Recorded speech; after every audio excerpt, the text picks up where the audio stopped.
Bismillahirrahmanirrahim. Assalamualaikum warahmatullahi wabarakatuh. Waalaikumsalam warahmatullahi wabarakatuh. Alhamdulillahirabbil alamin wassalatu wassalamu ala asyrafil anbiya'i wal mursalin wa ala alihi wa ashabi ajmain amma ba'd.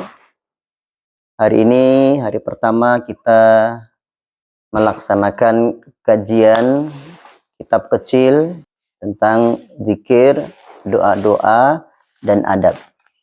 Yang pertama, fadlu thalabil ilmi, keutamaan menuntut ilmu. Ya. Qala Nabi sallallahu alaihi wasallam, man salaka tariqan yaltamisu fihi 'ilman, sahalallahu lahu bihi tariqan ilal jannah. Barang siapa yang meniti suatu jalan yang di dalamnya untuk mencari ilmu, maka Allah akan memudahkan baginya jalan menuju surga. Nah, siapa ingin masuk surga? Nah, semua tentunya ingin masuk surga. Maka salah satu jalan agar kita dimudahkan untuk masuk surganya Allah yaitu dengan cara menuntut ilmu.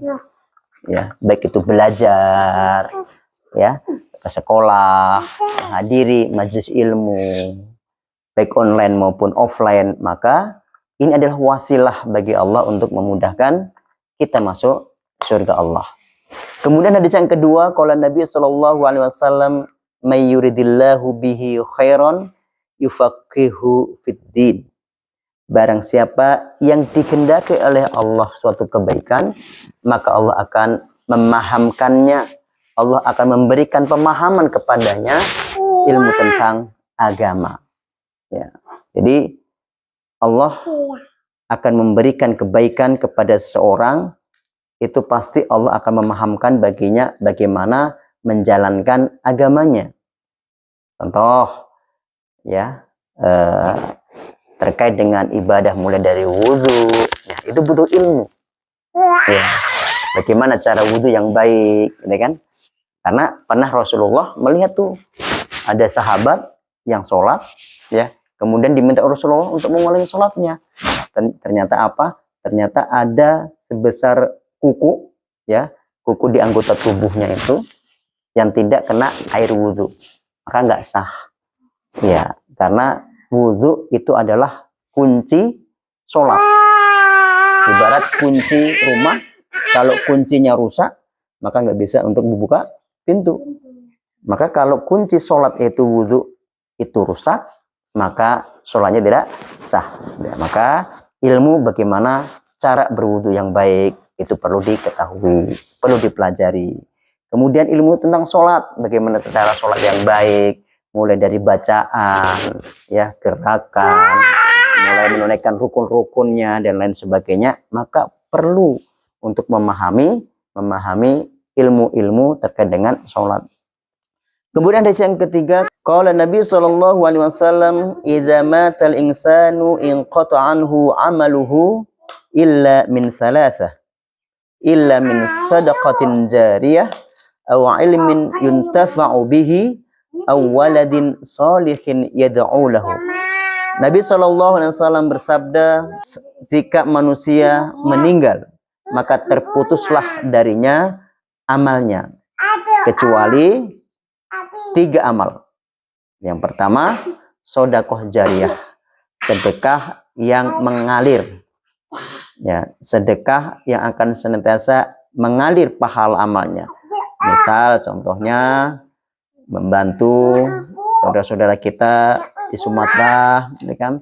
Ada yang membelikan sedekah dengan Quran. Selama Quran itu dibaca, maka mendapatkan pahala. Ya, atau membangun jalan, ya, selama jalan itu masih digunakan, maka itu sedekah jariyah, gitu kan. Atau membangun masjid, membangun rumah sakit dan lain sebagainya. Yang kedua, amal yang tidak terputus, ilmu yang bermanfaat. Ya, jadi salah satu ciri ilmu yang bermanfaat adalah manakala digunakan, dipraktekkan. Salah satu contohnya, kita mengajarkan kepada orang lain ilmu kita, cara membaca Al-Quran, gitu kan, mengajarkan ilmu-ilmu yang lainnya, gitu. Kemudian yang kita ajarkan itu mempraktekkan, maka kita akan mendapatkan ilmu yang bermanfaat. Ya. Yang ketiga, amal yang akan tidak terputus adalah anak soleh yang mendoakan kedua orang tuanya. Ya, maka salah satu ciri anak yang soleh pasti mendoakan kedua orang tuanya.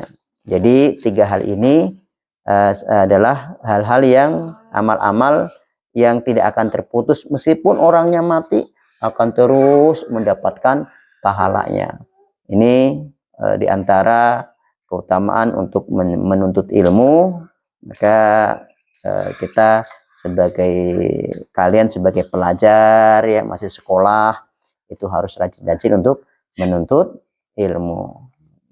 Mudah-mudahan Allah memberikan pemahaman kepada kita dan keluarga kita. Allahumma faqihna fiddin wa 'allimna at-ta'wil. Barakallahu fikum. Assalamualaikum warahmatullahi wabarakatuh.